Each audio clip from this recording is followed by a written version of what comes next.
Today's theme is projects. My coach used to say that it's difficult to coach someone for productivity outside of a project, which is another way of saying you need to know what somebody's up to and how to measure it before you can support them in it being successful. I think it's another way to say that.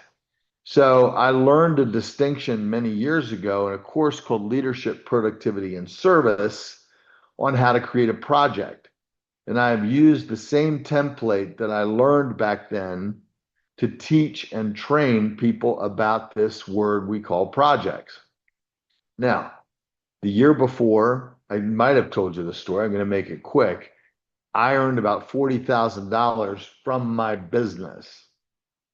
And I developed a project which took me like 3 months to really learn what a project was. You're going to have the much shorter than that to really understand, because it was such a departure. I mean, I'd done goal setting and vision boards and things like that, and not to diminish those things, but the project actually is an exercise in goal setting.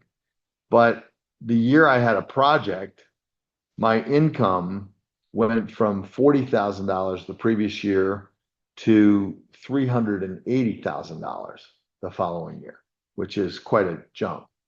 And I was sold on having projects ever since. Now, the project objective normally used is money, but not because your project needs to be materialistic in nature, but because money is something we can measure. So projects that are related to a commitment, which is the goal is a commitment that you make, but I think oh hell, I'm just going to use the word. I'm tired of it.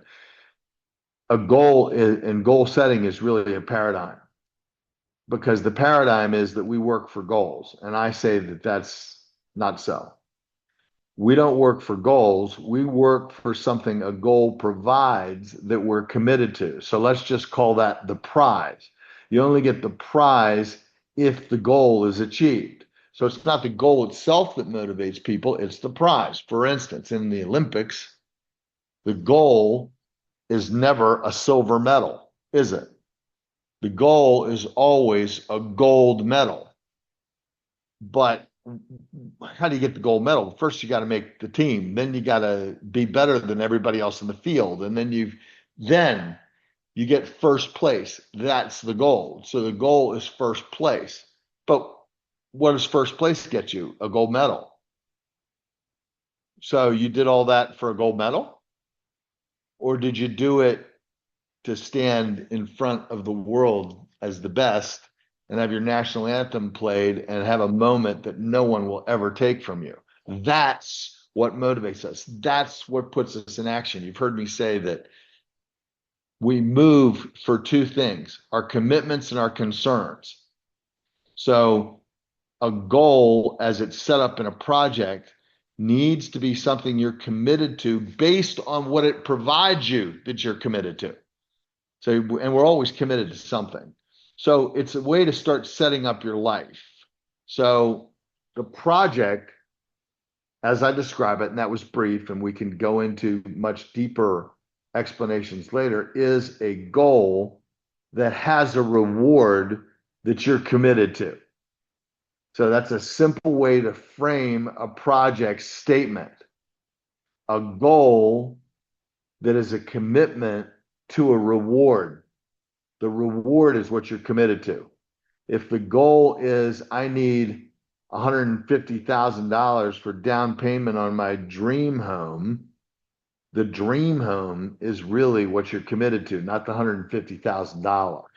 But before you can get what you're committed to, the $150,000 has to come about. So that's one example. We'll talk about it. We'll leave room for discussion here.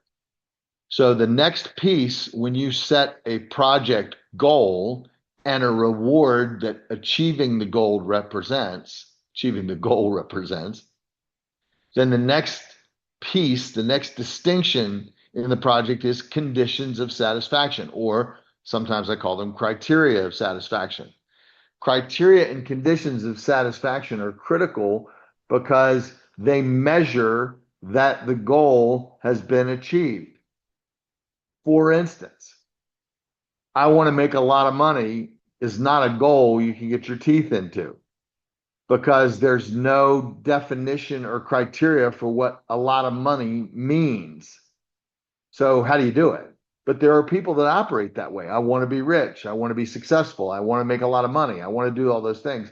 If we have vision boards, this is what it looks like to make a lot of money. Okay.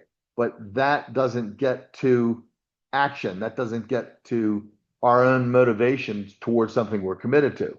So conditions of satisfaction are things like by this date, that's a condition of satisfaction. By this date, this will occur.